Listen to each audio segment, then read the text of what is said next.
యెహోవా దయాళుడు, ఆయనకు కృతజ్ఞతాస్తుతులు చెల్లించుడి, ఆయన కృప నిరంతరముండును అని కీర్తనాకారుడు కీర్తించినట్లుగా సామ్ 136ని 136వ అధ్యాయాన్ని కీర్తి రిసైట్ చేస్తుంది.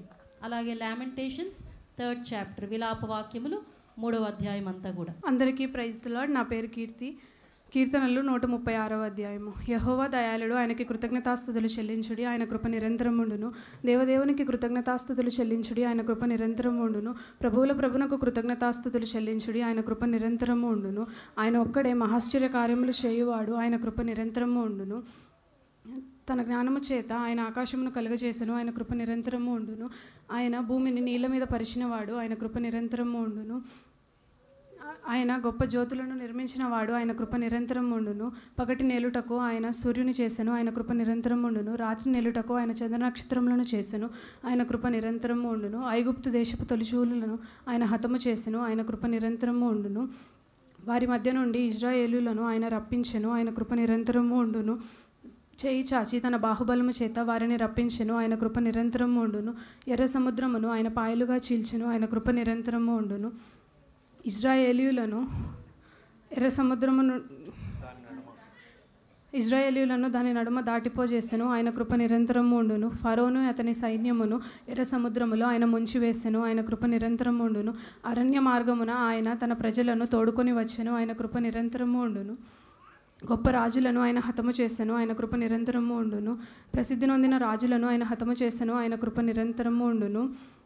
అమోరీయుల రాజైన సిహోనును ఆయన హతము చేసెను, ఆయన కృప నిరంతరము ఉండును. బాషాను రాజైన ఓగును ఆయన హతము చేసెను, ఆయన కృప నిరంతరము ఉండును. వారి దేశమును మనకు స్వాస్థ్యముగా అప్పగించెను, ఆయన కృప నిరంతరము ఉండును. తన సేవకుడైన ఇశ్రాయేలునకు దానిని స్వాస్థ్యముగా అప్పగించెను, ఆయన కృప నిరంతరము ఉండును. మనము దీనదశలో ఉన్నప్పుడు ఆయన మనలను జ్ఞాపకము చేసుకొనును, ఆయన కృప నిరంతరము ఉండును. మన శత్రువుల చేతిలో నుండి ఆయన మనలను విడిపించెను, ఆయన కృప నిరంతరము ఉండును. సమస్త జీవులకును ఆయన ఆహారం ఇచ్చుచున్నాడు, ఆయన కృప నిరంతరము ఉండును. ఆకాశమందును దేవునికి కృతజ్ఞతాస్తుతులు చెల్లించుడి, ఆయన కృప నిరంతరము ఉండును. విలాప వాక్యములు 3వ అధ్యాయము. నేను ఆయన ఆగ్రహ దండము చేత బాధను అనుభవించిన నరుడను. ఆయన కటిక చీకటిలోనికి దారి తీసి దానిలో నన్ను నడిపించుచున్నాడు. మాటి మాటికి దినమెల్లా ఆయన నన్ను దెబ్బలు కొట్టుచున్నాడు. ఆయన నా మాంసమును నా చర్మమును క్షీణింపజేయుచున్నాడు, నా ఎముకలను విరగొట్టుచున్నాడు. ఆయన నాకు అడ్డముగా కంచెవేసి ఉన్నాడు, విషమును మాచిపత్రిని నా చుట్టూ మొలిపించి ఉన్నాడు. పూర్వకాలమున చనిపోయిన వారు నివసించినట్లు ఆయన చీకటి గల స్థలములలో నన్ను నివసింపజేయుచున్నాడు. ఆయన నా చుట్టూ కంచె వేసి ఉన్నాడు. నేను బయలు వెళ్ళకుండునట్లు బరువైన సంకెళ్ళు నాకు వేసి ఉన్నాడు. నేను బతిమాలి మొరలిడినను నా ప్రార్థన వినపడకుండా తన చెవి మూసుకొని ఉన్నాడు.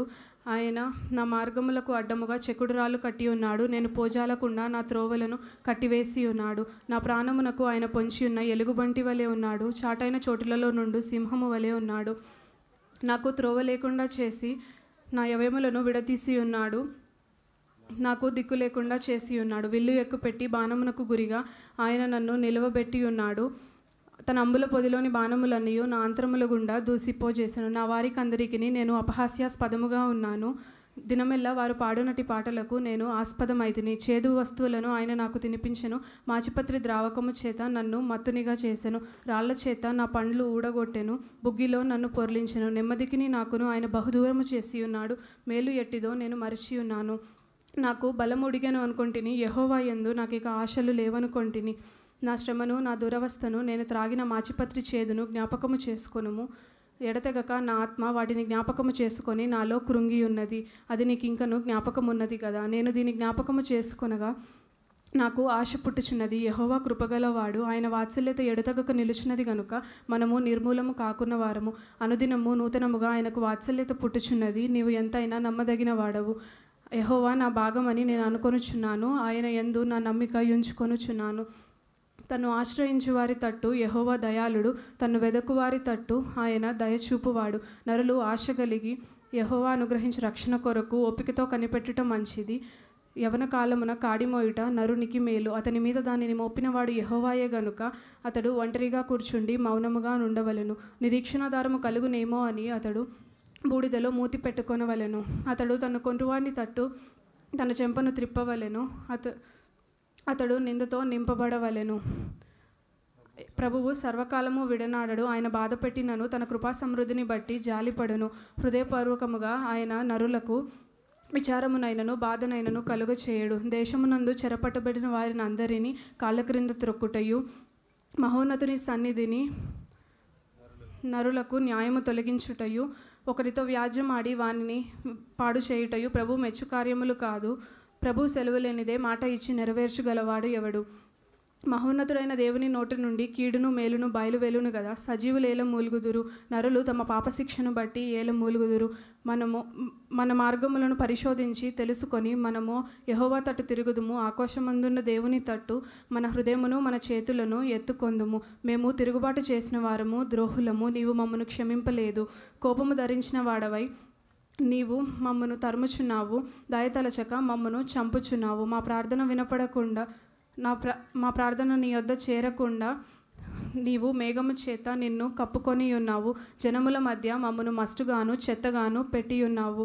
మా శత్రువులందరూ మమ్మను చూచి ఎగతాళి చేయుదురు. భయమును గుంటయు పాడును నాశనమును మాకు తటస్థించినవి. నా జనులకు కలిగిన నాశనమును నేను చూడగా నా కన్నీరు ఏరులై పారుచున్నవి. యెహోవా ఆకాశము నుండి యెహోవా దృష్టి చూచు వరకు నా కన్నీరు ఎడతెగక కారుచుండును. నా పట్టణపు కుమార్తెలందరినీ చూచుచు నేను దుఃఖాక్రాంతుడనైతిని. ఒకడు పక్షిని తరుమునట్లు శత్రువులు నిర్నిమిత్తముగా నన్ను వెనువెంట తరుముదురు. వారు చెరసాలలో నా ప్రాణము తీసివేసిరి, నా పైన రాయిని ఉంచిరి. నీళ్లు నా తల మీదుగా పారెను. నాశనమైతినని నేను అనుకొంటిని. యెహోవా అగాధమైన బందీ గృహములో నుండి నేను నీ నామమును బట్టి మొరలిడగా నీవు నా శబ్దమును ఆలకించితివి. సహాయము కొరకు నీకు మొర్రపెట్టగా చెవి మూసుకొనుము. నేను నీకు మొరలిడిన దినమున నీవు నా యొద్దకు వచ్చితివి. భయపడకుమి అని నీవు చెప్పితివి. ప్రభువా, నా ప్రాణ విషయమై నీవు వ్యాజ్యములను వాదించితివి. నా జీవమును విమోచించితివి. యెహోవా, నాకు కలిగిన అన్యాయము నీవు చూచియున్నావు. నా వ్యాజ్యము తీర్చుము.